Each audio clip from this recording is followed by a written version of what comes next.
Blessing ടുഡേയിലേക്ക് എല്ലാവർക്കും ഒരിക്കൽ കൂടെ സ്വാഗതം. ഈ ആഴ്ചയിലെ അവസാനത്തെ എപ്പിസോഡുകളിലേക്കാണ് നമ്മൾ പോകുന്നത്. ഇന്ന് ഫ്രൈഡേ ആണ്. വെള്ളിയാഴ്ച ദിവസം ഫ്രൈഡേ റിവൈവൽ എന്ന പേരിൽ മനോഹരമായിട്ടുള്ളൊരു മീറ്റിംഗ് ആണ് കൊച്ചിയിൽ വെച്ച് നടക്കുന്നത്. ഇതിനോടകം ഈ മീറ്റിങ്ങിലൊക്കെ പങ്കെടുക്കാൻ സാധിക്കാത്തവരുണ്ടെങ്കിൽ നേരിട്ട് കടന്നു വന്ന് മീറ്റിങ്ങിൽ പങ്കെടുക്കാനായിട്ട് ഞാൻ നിങ്ങളെ പ്രത്യേകിച്ച് ക്ഷണിക്കുകയാണ്. അപ്പോൾ തന്നെ ഈ ദിവസങ്ങളിൽ അതിശക്തമായിട്ടുള്ളൊരു ഉണർവിൻ്റെ കാലഘട്ടത്തിലൂടെ സഭയൊന്നടങ്കം പോയിക്കൊണ്ടിരിക്കുന്ന സമയമാണ്. എന്ന് വെച്ചാൽ ബ്ലെസ്സിങ് ടുഡേ മാത്രമല്ല, മറ്റ് പല ഓർഗനൈസേഷനും ഈ കാലഘട്ടങ്ങളിൽ കൂടുതൽ പ്രാർത്ഥനയിലും ഉപവാസത്തിലും ദൈവിക സാന്നിധ്യത്തിലും ഒക്കെ അവർ മുന്നോട്ട് പോയിക്കൊണ്ടിരിക്കുന്ന ഒരു സമയമാണ്. അതുകൊണ്ട് ഈ ഒരു കൊയ്ത്ത് കാലം നമുക്ക് ഒഴിവായി പോകരുത്, ഈ ഒരു കാലഘട്ടം നമുക്ക് മിസ്സായി പോകരുത്. നിങ്ങളും കൂടുതൽ സമയം പ്രാർത്ഥനയിലും വചനധ്യാനത്തിലും ദൈവികമായ കാര്യങ്ങളിലും പ്രസംഗങ്ങൾ കേൾക്കുന്നതിലും ഒക്കെ സമയം കണ്ടെത്തുവാനായിട്ട്, സമയം വിനിയോഗിക്കുവാനായിട്ട് ഞാൻ നിങ്ങളെ പ്രത്യേകിച്ച് എല്ലാവരെയും പ്രോത്സാഹിപ്പിക്കുകയാണ്. അപ്പോൾ തന്നെ ഇന്നത്തെ നമ്മുടെ സ്പോൺസർ എന്ന് പറയുന്നത് മിഷിഗണിൽ നിന്ന്, USA നിന്ന് ഷൈജു ബെൽസൂസ് ആൻഡ് മിനി ഷൈജു ആണ്. Thank you Shaiju and mini. നമ്മുടെ ഏറ്റവും പ്രിയപ്പെട്ട ഒരു കുടുംബമാണ് USA നിന്ന്. മെയ് 3 ഷൈജുവിൻ്റെയും മിനിയുടെയും വിവാഹ വാർഷികമായിരുന്നു. കഴിഞ്ഞുപോയി. Belated happy anniversary Shaiju and Mini. കർത്താവ് ധാരാളമായിട്ട് രണ്ടുപേരെയും അനുഗ്രഹിക്കട്ടെ. അപ്പോൾ തന്നെ നമുക്ക് ഒരുമിച്ച് ചേർന്ന് പ്രാർത്ഥിക്കാം. മക്കളായ ഐറിൻ, ഇവാന എന്നിവരുടെ വിദ്യാഭ്യാസം അനുഗ്രഹിക്കപ്പെടുവാൻ, ദൈവികമായ ആരോഗ്യം, ദൈവികമായ സംരക്ഷണവും കർത്താവ് നൽകേണ്ടതിനായി പ്രാർത്ഥിക്കുന്നു. സഹോദരൻ മനോജിന് എത്രയും വേഗം ജോലി ലഭിക്കുവാൻ, മെയ് 15 സഹോദരൻ ബ്ലെസ്സിന്റെ വിവാഹമായിരുന്നല്ലോ. അനുഗ്രഹിക്കപ്പെട്ട കുടുംബജീവിതം അദ്ദേഹത്തിനും തൻ്റെ ഭാര്യയ്ക്കും ചേർന്ന് ഉണ്ടാകേണ്ടതിനായിട്ട് ഞങ്ങളിപ്പോൾ ചേർന്ന് അനുഗ്രഹിച്ച് പ്രാർത്ഥിക്കുന്നു. കർത്താവെ, അങ്ങ് പ്രാർത്ഥന കേട്ടതിനായി നന്ദി പറയുന്നു, യേശുവിൻ്റെ നാമത്തിൽ തന്നെ. ആമേൻ, ആമേൻ. കർത്താവ് ഇന്നത് സ്പോൺസർ ചെയ്തവരെ പ്രത്യേകമായിട്ട് അനുഗ്രഹിക്കട്ടെ എന്ന് ഞാൻ പ്രാർത്ഥിക്കുന്നു, ആശംസിക്കുന്നു. തുടർന്ന് അനുഗ്രഹിക്കപ്പെട്ട സന്ദേശത്തിലേക്ക് നമ്മൾ കടക്കും. എന്നാൽ അതിനു മുമ്പ് ഒരിക്കൽ കൂടി ആവർത്തിക്കുകയാണ്, ഇന്ന് നടക്കുന്ന ഫ്രൈഡേ റിവൈവൽ മീറ്റിംഗ്. ആ മീറ്റിംഗ് ലൈവായിട്ട് നമ്മുടെ എല്ലാ സോഷ്യൽ മീഡിയ പ്ലാറ്റ്ഫോമിലും നിങ്ങൾക്ക് കാണാൻ സാധിക്കും. ഒരുമിച്ച് ചേർന്ന് നമുക്ക് കർത്താവിനെ ആരാധിക്കാനുള്ള സമയമാണ്. അത് ഒരിക്കലും നിങ്ങൾക്ക് മിസ്സാകരുത് എന്ന് ഓർപ്പിക്കട്ടെ. അപ്പോൾ തന്നെ വേഗത്തിൽ ഇന്നത്തെ സന്ദേശത്തിലേക്ക് നമുക്ക് കടക്കാം. ഇന്നത്തെ സന്ദേശത്തിൻ്റെ തലക്കെട്ടെന്ന് പറയുന്നത് God's intervention in your life എന്നുള്ളതാണ്. ദൈവത്തിന്, നിങ്ങളുടെ ജീവിതത്തിലുള്ള ദൈവത്തിൻ്റെ ദൈവികമായിട്ടുള്ള ഇടപെടൽ എന്ന് പറയുന്ന അതിശക്തമായ സന്ദേശം. വേഗത്തിൽ നമുക്ക് കടക്കാം.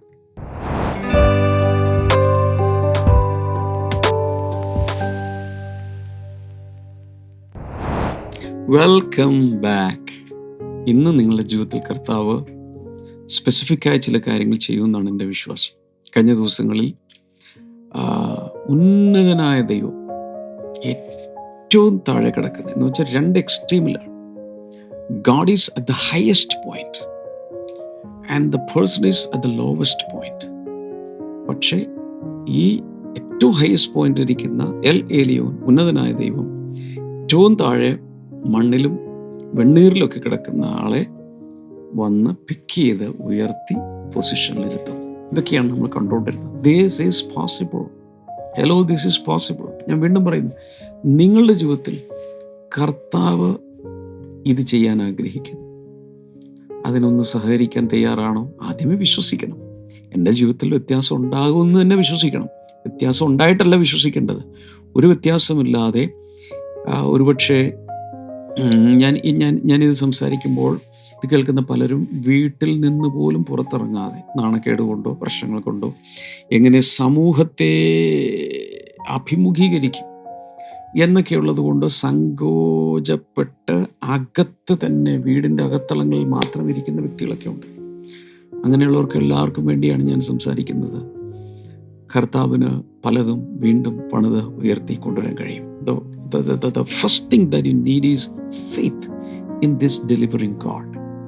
കുനിഞ്ഞിരിക്കുന്നവരെ എഴുന്നേൽപ്പിക്കുന്ന, നിവർത്തുന്ന, ജീവിതത്തെ വീണ്ടും പണിയാൻ കഴിയുന്ന, ഈ ജിക്സോ പസിൽ പോലെ സകലവും തകർന്ന് കിടക്കുന്ന പസിൽ വീണ്ടും വീണ്ടും കൂട്ടിച്ചേർത്ത് ഫുൾ പിക്ചറാക്കി മാറ്റുന്നത് പോലെ ദൈവത്തിന് വീണ്ടും ഒരു പ്രവൃത്തി നിങ്ങളുടെ ജീവിതത്തിൽ ചെയ്യാൻ കഴിയും. അതിൻ്റെ സാക്ഷിയാണ് ഞാൻ. അനേകരുടെ സാക്ഷി ഞാൻ കേട്ടിട്ടുമുണ്ട്. ഒത്തിരി പേരെ എനിക്ക് നേരിട്ട് അറിയാം. ഇതുപോലെ തകർന്നു പോയ കുടുംബങ്ങളെ പണിയുന്ന പലതും ഞാൻ ആ സാക്ഷ്യങ്ങൾ ഞാൻ കേട്ടിട്ടുണ്ട്. വളരെ മനുഷ്യൻ്റെ ജീവിതത്തിൽ ഏതൊരു വിടുതലുമില്ലാതെ സ്റ്റേറ്റസ് കോ ഇങ്ങനെ തുടരുന്ന, അനന്തമായി അനിശ്ചിതത്വം നീളുന്ന ഒരവസ്ഥയിലായിരിക്കുമ്പോൾ ദൈവം എങ്ങനെ ഒരിടപെടൽ മനുഷ്യ ജീവിതത്തിലേക്ക് കൊണ്ടുവരും എന്ന ചില കാര്യങ്ങളാണ് ഞാനിപ്പോൾ നിങ്ങളോട് പറയാൻ പോകുന്നത്. ലൂക്കോസിൻ്റെ സുവിശേഷത്തിൽ ആദ്യം മുതൽ നമ്മൾ വായിക്കുമ്പോൾ ലൂക്കോസ് ആണ് ഈ സുവിശേഷം എഴുതുന്നത്. ലൂക്കോസ് തന്നെയാണ് അപ്പസ്തോല പ്രവൃത്തികളും എഴുതിയത്. ലൂക്കോസ് എന്ന് പറയുന്ന ഈ മനുഷ്യൻ 12 ശിഷ്യന്മാരിൽ പെട്ട ആളായിരുന്നില്ല. അതിലെങ്ങും ലൂക്കോസ് ഇല്ല. അദ്ദേഹം ഒരു ഗ്രീക്ക് പശ്ചാത്തലത്തിൽ നിന്നുള്ളൊരു വ്യക്തിയാണെന്ന് മനസ്സിലാകുന്നു. മാത്രമല്ല, താൻ ഒരു ഡോക്ടറായിരുന്നു, അല്ലെങ്കിൽ ഒരു വൈദ്യനായിരുന്നു, അല്ലെങ്കിൽ ഒരു ഫിസിഷ്യനായിരുന്നു.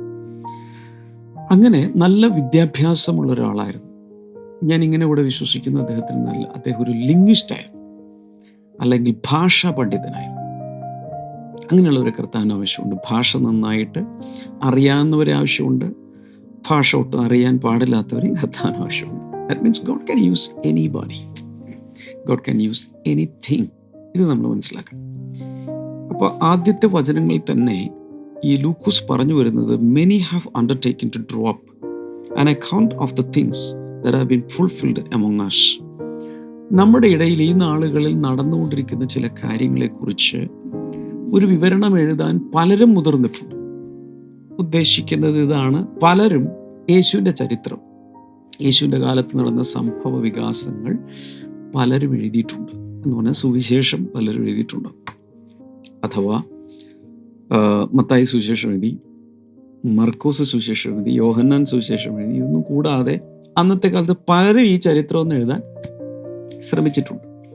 ഉദാഹരണത്തിന് ഞാൻ പറയാം, മണിപ്പൂർ വലിയ പ്രശ്നങ്ങൾ നടക്കുക. ആ മണിപ്പൂരിൽ നടക്കുന്ന കലാപത്തെക്കുറിച്ച് കുറേ പേര് എഴുതുകയാണ്. അപ്പോൾ കുറേ അധികം പേര്, ഒരു 10, 20, 26 പേര് അതിനെക്കുറിച്ച് പല മാഗസിനുകളിലും വീക്കിലികളിലും ഡെയിലി ന്യൂസ് പേപ്പറിലും ഇത് കൂടാതെയുള്ള പുസ്തകങ്ങളിലൊക്കെ പരാമർശിക്കുന്നുണ്ടായിരിക്കും, ആ ചരിത്രം എഴുതുന്നുണ്ടായിരിക്കും. അപ്പോൾ ലൂക്കോസിന് ഒരാഗ്രഹം, എനിക്കും ഇതൊന്ന് കൃത്യമായിട്ടൊന്ന് എഴുതണമെന്നുണ്ട്, അടുക്കും ചിട്ടയോടുകൂടി. 2-ാം വചനം നോക്കി, just as they were handed down to us by those whom the first were eyewitnesses. From the first were eyewitnesses and servants of the word. ഈ വിവരങ്ങളൊക്കെ നമ്മൾ അതിന് ദൃക്സാക്ഷികളായിരുന്ന പലരിൽ നിന്നും നമുക്ക് കൈമാറി വിവരങ്ങൾ നമ്മുടെ കയ്യിൽ എത്തിയിട്ടുണ്ട്. With this in mind, since I myself have carefully investigated and everything from the beginning, I too decided to write an orderly account for you, most excellent Theophilus. അപ്പോൾ ലൂക്കോസ് പറയുന്നത്, പലരും അങ്ങനെ ചെയ്തപ്പോൾ എനിക്കും ഒരാഗ്രഹം, ആദ്യം മുതൽ എല്ലാം ഒന്ന് പഠിച്ച് ക്രമമായി ഒരു ചരിത്രം എഴുതണം. ആർക്ക് വേണ്ടി? For you, Theophilus. അപ്പോൾ തിയോഫിലസ് എന്ന് പറയുന്ന അന്നത്തെ ഒരു നോബിൾ മാൻ ആയിരുന്നു. ഒരുപക്ഷെ ഒരു ഭരണാധിപനോ എന്തോ ഉയർന്ന പൊസിഷനിലുള്ള ഒരാളായിരുന്നു തിയോഫിലസ്. അപ്പോൾ തിയോഫിലസിന് വേണ്ടിയിട്ടാണ് അദ്ദേഹം ഇത് എഴുതുന്നത്.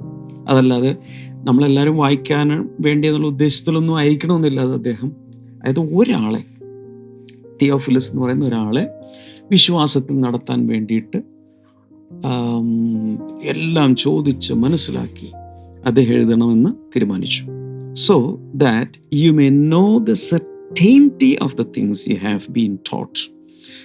ഇതുവരെ നീ കേട്ടുകൊണ്ടിരിക്കുന്ന, നീ പഠിക്കുന്ന കാര്യങ്ങൾക്ക് ഒരു നിശ്ചയം ഉണ്ടാകാൻ വേണ്ടിയിട്ടാണ് ചരിത്രപരമായി വസ്തുനിഷ്ഠാപരമായി എല്ലാം അന്വേഷിച്ച് നിഗമനത്തിലെത്തി ഒന്ന് കണ്ടുപിടിക്കും. ചുരുക്കി പറഞ്ഞാൽ എനിക്ക് മനസ്സിലായത് ഞാൻ പറഞ്ഞ ലൂക്കോസ് ഒരു യഹൂദൻ പോലും അല്ല. 12 ശിഷ്യന്മാരിൽ കൂടെ നടന്നത് കണ്ടവനല്ല. അതുകൊണ്ട് വലിയൊരു ഗവേഷണ റിസർച്ച് അദ്ദേഹം നടത്തി. ആ റിസർച്ചിൽ എൻ്റെ ഒരു അനുമാനമാണിത്, ഇവിടെയെങ്ങും ബൈബിളിലില്ല, പക്ഷെ ഒരു ന്യായമായ ഒരു അനുമാനം ഞാൻ പറയുകയാണ്. അനുമാനം ഇതാണ്: അദ്ദേഹം ഇതിൽപ്പെട്ട ക്യാരക്ടേഴ്സിനെല്ലാം പോയി ഇൻ്റർവ്യൂ ചെയ്തു. ഉദാഹരണത്തിന് 12 അപ്പോസ്തലന്മാർ അന്ന് ജീവിച്ചിരിക്കുന്ന ആരൊക്കെയുണ്ട് അവരുടെ എല്ലാം അടുക്കൽ പോയിട്ട്, ഇപ്പോൾ പത്രോസിന് അദ്ദേഹം ഇൻ്റർവ്യൂ ചെയ്ത് കാണും, അന്ത്രയോസിന് ഇൻ്റർവ്യൂ ചെയ്ത് കാണും, ഫിലിപ്പോസിന് ഇൻ്റർവ്യൂ ചെയ്ത് കാണും, നത്തനയേൽ അല്ലെങ്കിൽ ബർത്തുലോമ്യു എന്നു പേരുള്ള അദ്ദേഹത്തെ ഇൻ്റർവ്യൂ ചെയ്ത് കാണും, തോമസിനെ ഇൻ്റർവ്യൂ ചെയ്ത് കാണും. 12 ശിഷ്യന്മാർ, അത് കൂടാതെ ദൃക്സാക്ഷികളായെന്നുണ്ടായിരുന്ന എല്ലാവരും, കൂടാതെ ഒരുപക്ഷെ യേശുവിൻ്റെ അമ്മ മറിയ അന്ന് ജീവിച്ചിരിപ്പുണ്ടെങ്കിൽ ഒരു ഇൻ്റർവ്യൂ. അദ്ദേഹം ഒരുപക്ഷെ എഴുതാനുള്ള സാധനങ്ങളൊക്കെ ആയിട്ട് ചെന്നിരുന്നിട്ട് യേശുവിൻ്റെ അമ്മ മറിയയിൽ നിന്നുള്ള വേർഷൻ, യേശു വന്ന് ജനിച്ചതും യേശുവിൻ്റെ അമ്മ മറിയയ്ക്ക് ആദ്യം ഗബ്രിയേൽ ദൂതൻ പ്രത്യക്ഷനാകുന്നതൊക്കെ ചെന്ന് നേരിട്ട് ഒരുപക്ഷെ എഴുതി കാണും. എലിസബത്ത് അന്ന് ജീവിച്ചിരിപ്പുണ്ടെങ്കിൽ എലിസബത്തിൻ്റെ അടുക്കൽ ചെന്ന് എല്ലാം ഇങ്ങനെ ക്വസ്റ്റ്യൻസ് ചോദിച്ച് എഴുതുക. സെഖരിയാവ് ജീവിച്ചിരിപ്പുണ്ടെങ്കിൽ അദ്ദേഹത്തിൻ്റെ അടുക്കൽ ചെന്ന് ചോദിക്കുക. അങ്ങനെ ലൂക്കോസിന്റെ സുവിശേഷത്തിൽ പരാമർശിക്കപ്പെട്ടിട്ടുള്ള പലരും ജീവിച്ചിരിപ്പുള്ളവരുടെ ഒക്കെ അടുക്കൽ പോയി അദ്ദേഹം നേരിട്ട് ഒരുപക്ഷെ ഇത് ചോദിച്ച് വിവരം തിരക്കി മനസ്സിലാക്കി വിവരങ്ങൾ ശേഖരിച്ചിരിക്കാം. കൂടാതെ ഇതിൽ ചില കണക്കുകളൊക്കെ പറയുന്നുണ്ട്. ഇന്ന ആളുടെ വാഴ്ചയുടെ ഇത്രാം ആണ്ടിൽ. അപ്പോൾ അന്നത്തെ ഭരണകർത്താക്കളുടെ ചിലതൊക്കെ ഒരുപക്ഷെ കൊട്ടാരങ്ങളിൽ പോയി ഗവൺമെൻറ് റെക്കോർഡുകളൊക്കെ അദ്ദേഹം പരിശോധിച്ച് കാണും. എപ്പോഴാണ് ഇത് സംഭവിച്ചത്, ഏത് കാലത്ത് നടന്നത്, ഏത് സമയത്താണ് ഓരോന്നോരോന്നും നടന്നത്, ഇതൊക്കെ അദ്ദേഹം വിവരങ്ങളൊക്കെ ശേഖരിച്ച് അങ്ങനെയാണ് അദ്ദേഹം ലൂക്കോസിന്റെ സുവിശേഷം പിന്നീട് അപ്പസ്തോല പ്രവൃത്തികൾ എഴുതിയത്. അതിശയിപ്പിക്കുന്നൊരു കാര്യം, ഒരാൾക്ക് വേണ്ടിയാണ് ഇത് എഴുതിയത്. ഒരാളെ വിശ്വാസത്തിൽ നടത്താൻ വേണ്ടി. മൈ ഗോഡ്, അദ്ദേഹം എടുത്ത പ്രയത്നം എത്ര വലുതാണ്. ഒരുപക്ഷെ വർഷങ്ങളെടുത്ത് കാണും ഈ ഇൻവെസ്റ്റിഗേഷനും റിസർച്ചും പൂർത്തിയാക്കാൻ. എന്തിനു വേണ്ടി? തിയോഫിലസ് എന്ന് പറയുന്ന അദ്ദേഹത്തിന് വ്യക്തിപരമായി വളരെ നല്ല അടുപ്പമുള്ള ഒരു ഉന്നതനായ ഒരു ഗവൺമെന്റ് ഉദ്യോഗസ്ഥനോ ഒരു പ്രഭുവോ ഒക്കെ ആയിരുന്നിരിക്കാം. ഇടയ്ക്കൊന്ന് ബ്രാക്കറ്റിൽ പറയുവാണ്, ഒരാളെ വിശ്വാസത്തിൽ നടത്താൻ വേണ്ടി നമ്മൾ എത്ര ത്യാഗം കഴിക്കുന്നുണ്ട്, എത്ര പ്രയത്നം എടുക്കുന്നുണ്ട്. വേണമെങ്കിലൊക്കെ നടക്കട്ടെ, വേണമെങ്കിൽ വിശ്വസിക്കും. നോ, ചിലർക്ക് വേണ്ടി നമ്മൾ ഒരുപക്ഷെ ഒത്തിരി അധ്വാനിക്കേണ്ടി വരും. പ്രത്യേകിച്ച് സ്വന്തം കുടുംബത്തിൽ ഭർത്താവോ ഭാര്യയോ രക്ഷിക്കപ്പെട്ടിട്ടില്ല, മക്കൾ രക്ഷിക്കപ്പെട്ടിട്ടില്ല. പല നിലകളിൽ പല ആംഗിളുകളിൽ നിന്ന് വർക്ക് ചെയ്ത് പ്രാർത്ഥിച്ച് അവസരങ്ങൾ ഉണ്ടാക്കി ചിലരെ വിശ്വാസത്തിലേക്ക് നടത്തേണ്ടി വരും. ചില ഫ്രണ്ട്സിനെ, ചില കസിൻസിനെ, നാത്തൂനെ, അമ്മാവിയമ്മയെ, അമ്മായപ്പനെ, അയൽക്കാരെ, അയൽക്കൂട്ടത്തിലുള്ളവരെ, അവരൊക്കെ ഒന്ന് നേടാൻ വേണ്ടി എന്തെല്ലാം കാര്യങ്ങൾ ഒരുപക്ഷെ നമുക്ക് ഡിവൈസ് ചെയ്യാൻ കഴിയും, സെർച്ച് ചെയ്ത് കണ്ടുപിടിക്കാൻ കഴിയും. അങ്ങനെയൊക്കെ നമ്മൾ ചെയ്യണ്ടേ? ആ ഒരാൾ അയാൾക്ക് വേണ്ടി എടുത്ത യത്ന നിമിത്തം ഒരാളെ വിശ്വാസത്തിൽ ഉറപ്പിക്കാൻ വേണ്ടി ഇത്രയും ഗഹനമായും വ്യാപകമായും റിസർച്ച് നടത്തിയ അദ്ദേഹം ഈ ചരിത്രം മൊത്തം എഴുതിയെങ്കിൽ അതിലൂടെ ഇന്ന് അനുഗ്രഹിക്കപ്പെട്ടുകൊണ്ടിരിക്കുന്നത് കോടികളല്ലേ. ലൂക്കോസിന്റെ സുവിശേഷം ഇന്ന് വായിച്ച ലോകമെമ്പാടും സകല രാജ്യങ്ങളിലും സകല ജനതകളിലും തലമുറകളിലും ഉള്ളവർ അനുഗ്രഹിക്കപ്പെടുന്നില്ലേ? അപ്പസ്തോല പ്രവൃത്തികൾ എന്ന പുസ്തകം ബൈബിളിൽ ഇല്ലായിരുന്നെങ്കിൽ യേശു ഇവിടുന്ന് പോയ ശേഷം എന്ത് സംഭവിച്ചു എന്നുള്ളതിനെ കുറിച്ച് കൃത്യമായ ഒരു വിവരം ഇല്ലാതെ പോയേനെ. പക്ഷെ ഇതെല്ലാം ചെയ്തത് ഒരാൾക്ക് വേണ്ടിയിട്ടാണ്, ഒരാളെ മുന്നിൽ കണ്ടാണ് ഇത് ചെയ്തത്. അതുകൊണ്ടാണ് നമ്മളെപ്പോഴും നമ്മൾ പറയാറുള്ളത്, think globally but act locally. വിശദമായി ചിന്തിക്കണം, ആഗോളപരമായി കാഴ്ചപ്പാട് വേണം, പക്ഷേ പ്രാദേശികമായി തൊട്ടടുത്ത് നമ്മൾ എന്തെങ്കിലും ചെയ്യണം. ഇതില്ലെങ്കിൽ ഇത് രണ്ടും നടക്കാൻ പോകുന്നില്ല. ഇത്രയൊക്കെ വിശദീകരിച്ച് പറഞ്ഞ എന്തെന്ന് വെച്ചാൽ, ഇതൊക്കെ പറഞ്ഞ് അതിന് ശേഷം ലൂക്കോസിന്റെ സുവിശേഷം 1-ാം അധ്യായം 2-ാം അധ്യായം ഇങ്ങനെ വായിച്ച് വരുമ്പോൾ ഒരു വലിയൊരു കാര്യം നമുക്ക് മനസ്സിലാക്കാൻ കഴിയും. ഏകദേശം 400 വർഷത്തോളം ഒരു പ്രവാചകൻ പോലും നാട്ടിലില്ല, ദൈവശബ്ദം ഇല്ല. ആകെയുള്ളത് പുരോഹിതന്മാരാണ്. പുരോഹിതന്മാർ ഇങ്ങനെ നിന്ന് വഴിപാട് കഴിക്കുക, ആരാധനാ കാര്യങ്ങളൊക്കെ ചെയ്ത് ഇങ്ങനെ പൊയ്ക്കൊണ്ടിരിക്കുകയാണ്. പ്രവചന ശബ്ദമില്ല, മാർഗനിർദ്ദേശങ്ങളില്ല. ഇങ്ങനെ ഇരിക്കുന്ന ഒരു സമയത്ത് പെട്ടെന്നൊരു സംഭവം ഉണ്ടായി. ലൂക്കോസിന്റെ സുവിശേഷം 1-ാം അധ്യായത്തിൽ നമ്മൾ നിൽക്കുന്നത് 11 മുതൽ താഴേക്കൊന്ന് വായിച്ചു നോക്കണം. അവിടെ സംഭവിക്കുന്നത്, an angel of the Lord appeared to him. ആർക്കാണെന്ന് വെച്ചാൽ സഖരിയാവ് എന്ന് പറയുന്ന ഒരു പുരോഹിതന്, പ്രായം ചെന്ന് മക്കളില്ലാത്ത ഒരു മനുഷ്യൻ. കൃത്യമായി അദ്ദേഹത്തിന് ഈ ധൂപം കാട്ടാൻ വേണ്ടി അവിടെ ഒരു ടേൺ ഉണ്ട്, അത് നറുക്കിട്ടെടുക്കുന്നത്. കൃത്യം വീണു അദ്ദേഹം ധൂപം കാട്ടാൻ വേണ്ടി ദേവാലയത്തിനകത്ത് കയറിയ സമയത്ത് പെട്ടെന്നൊരു ദൂതൻ അവിടെ പ്രത്യക്ഷനായി. Standing at the right side of the altar of incense. ധൂപം കാട്ടുന്ന ആ പീഠത്തിന്റെ വലതുവശത്തായിട്ട് വന്ന് ദൂതൻ നിൽക്കുകയാണ്. When Zechariah saw him, he was startled and was gripped with fear. ദൂതനെ കണ്ടതോടുകൂടെ അദ്ദേഹം ഭ്രമിച്ചുപോയി. But the angel said to him, "Do not be afraid, Zechariah. Your prayer has been heard." സഖറിയാവേ, നീ പേടിക്കണ്ട, നിന്റെ പ്രാർത്ഥനയെല്ലാം ദൈവം കേട്ടിരിക്കുന്നു.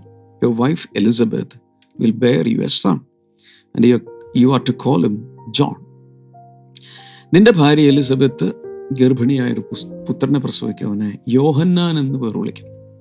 He will be a joy and delight to you. അവൻ നിങ്ങൾക്കൊരു വലിയ സന്തോഷമായിരിക്കും, മഹാസന്തോഷമായിരിക്കും. And many will rejoice because of his birth. അവൻ്റെ ജനനത്തിൽ ഒത്തിരി പേര് സന്തോഷിക്കും. For he will be great in the sight of the Lord. കാരണം കർത്താവിൻ്റെ മുമ്പിൽ അവൻ വലിയവനായി മാറും. He is never to take wine or other fermented drink. അവൻ വീഞ്ഞോ അങ്ങനെയുള്ള മദ്യമോ ഒന്നും കഴിക്കരുത്. And he will be filled with the Holy Spirit even before he is born. ജനിക്കുന്നതിന് മുമ്പ്, ശ്രദ്ധിച്ച് കേൾക്കണം, ജനിക്കുന്നതിന് മുമ്പ് അവൻ്റെ മേൽ ദൈവത്തിൻ്റെ പരിശുദ്ധാത്മാവ് വന്ന് നിറയും. Wow, what a prophecy. He will bring back many of the people of Israel to the Lord their God. ഇസ്രായേലിൻ്റെ ദൈവത്തിലേക്ക് ഒത്തിരി പേരെ അവൻ മടക്കി വരുത്തും.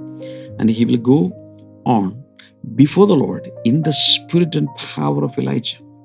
ഏലിയാവിൻ്റെ ശക്തിയോടും ആത്മാവോടും കൂടെ അവൻ കർത്താവിൻ്റെ മുമ്പിൽ നടക്കും.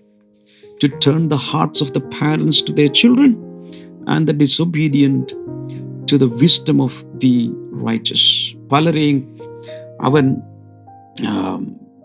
പിതാക്കന്മാരുടെ ഹൃദയത്തെ മക്കളിലേക്കും അനുസരണം കെട്ടവരെ ജ്ഞാനത്തിലേക്കൊക്കെ തിരിക്കും. ഞാൻ എല്ലാം കൃത്യമായി എടുത്ത് പറയുന്നില്ലെങ്കിലും രത്നച്ചുരുക്കം പറഞ്ഞു പോവുകയാണ്. To make ready a people prepared for the Lord.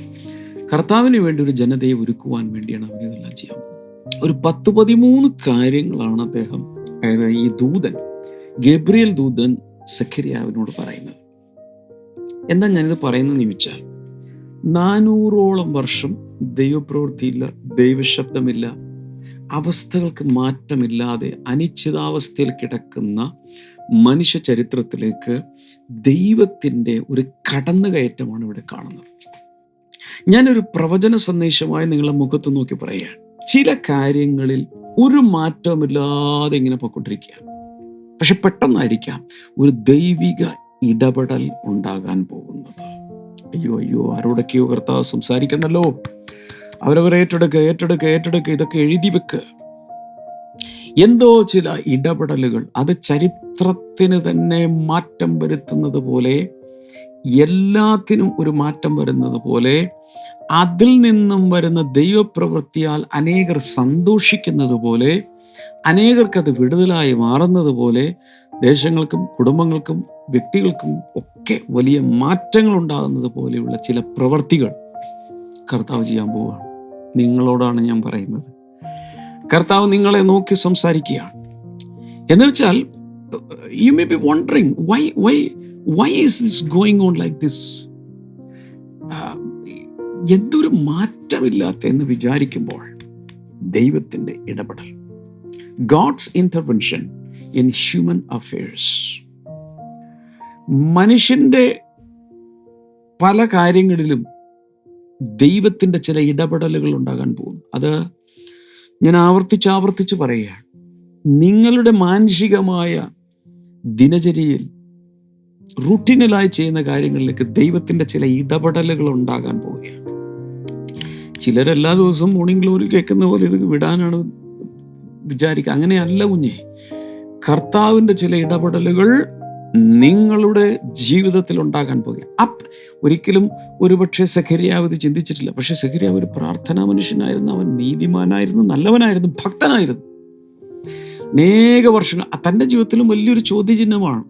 താൻ മിനിസ്ട്രിയിലാണ്, ശുശ്രൂഷയിലാണ്. തൻ്റെ ഭാര്യയും താനും ഒരു വളരെ പ്രായമുള്ളവരായി ഒത്തിരി പേർക്ക് വേണ്ടി താൻ പ്രാർത്ഥിച്ചു വിടുതൽ കണ്ടു കാണും. ദൈവസന്നിധിയിൽ നിൽക്കുന്ന ഒരു പുരോഹിതനാണ്, പുരോഹിത ശുശ്രൂഷയാണ് ചെയ്യുന്നത്. പക്ഷേ തൻ്റെ ജീവിതത്തിൽ ഒരു വിടുതലില്ല. മൈ ഗോഡ്, അങ്ങനെ ഒരു സാഹചര്യത്തിൽ ഇതാ ദൂതൻ എന്ന് പറയുകയാണ്, ഇതാ സംഭവിക്കാൻ പോകും. പിന്നീട് നിങ്ങൾക്ക് അറിയാം, സഖരിയാവിനത് വിശ്വാസമായില്ല. അതുകൊണ്ട് ഗബ്രിയേൽ ദൂതൻ ഈ സഖരിയാവിൻ്റെ വായൊന്ന് പൂട്ടി താക്കോലെടുത്തു. എന്ന് വെച്ചാൽ തനിക്ക് മുണ്ടാൻ പറ്റാത്ത രീതിയിലേക്ക് ആയിപ്പോയി. അവിശ്വാസം അകത്ത് വന്നാൽ പിന്നെ ശബ്ദിക്കാതിരിക്കുക, നീ മിണ്ടാതിരിക്കുക എന്നുള്ളതാണ് അതിൽ നിന്ന് കിട്ടുന്നൊരു ദൂതൻ. എനിവേ, ഞാനിതിനെക്കുറിച്ചൊക്കെ തുടർന്നും നാളെ സംസാരിക്കും. പക്ഷേ എനിക്ക് നിങ്ങളോട് ഇപ്പോൾ പറയാനുള്ളത് ഇതാണ്: നിങ്ങളുടെ ജീവിതത്തിൽ ദൈവിക ഇടപെടലിൻ്റെ സമയമായിട്ടുണ്ട്. വിശ്വസിക്കാം. Are you ready? നമുക്ക് ഒരുമിച്ച് പ്രാർത്ഥിച്ചാലോ?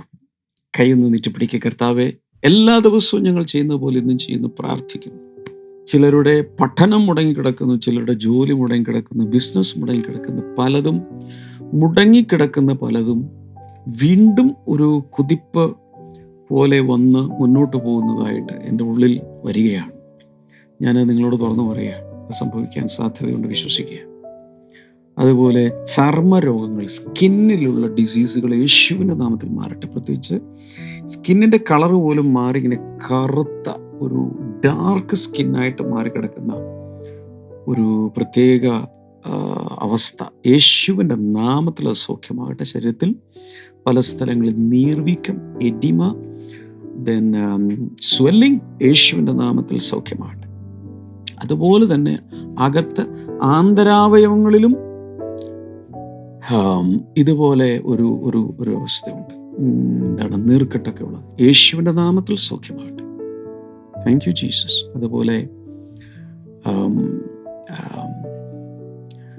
പൈൽസ് രോഗം, ബ്ലീഡിങ്, ഇതൊക്കെ യേശുവിൻ്റെ നാമത്തിൽ നിൽക്കട്ടെ. കഴുത്ത് തിരിക്കാൻ ബുദ്ധിമുട്ടുള്ള ആരെയും കർത്താവ് ഇപ്പോൾ സൗഖ്യമാക്കാൻ ലൂസ് ഇൻ ജീസസ് നെയിം. പൂർണ്ണമായത് മാറിപ്പോട്ടെ ഇൻ ജീസസ് നെയിം.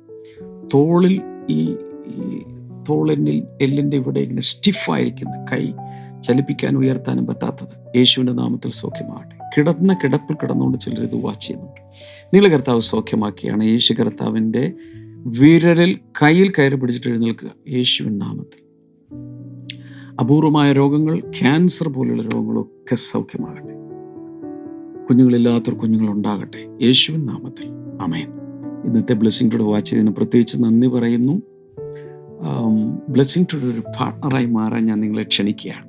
വിശദാംശങ്ങളൊക്കെ നിങ്ങൾക്ക് ലഭിക്കും. പാർട്ട്ണറായി, സ്പോൺസറായി, പ്രൊമോട്ടറായി ഒക്കെ നിങ്ങൾക്ക് മാറാം. കർത്താവ് എല്ലാവരും അനുഗ്രഹിക്കട്ടെ. നാളെ നമുക്ക് വേണ്ടി കാണാം. God bless you. ബൈ.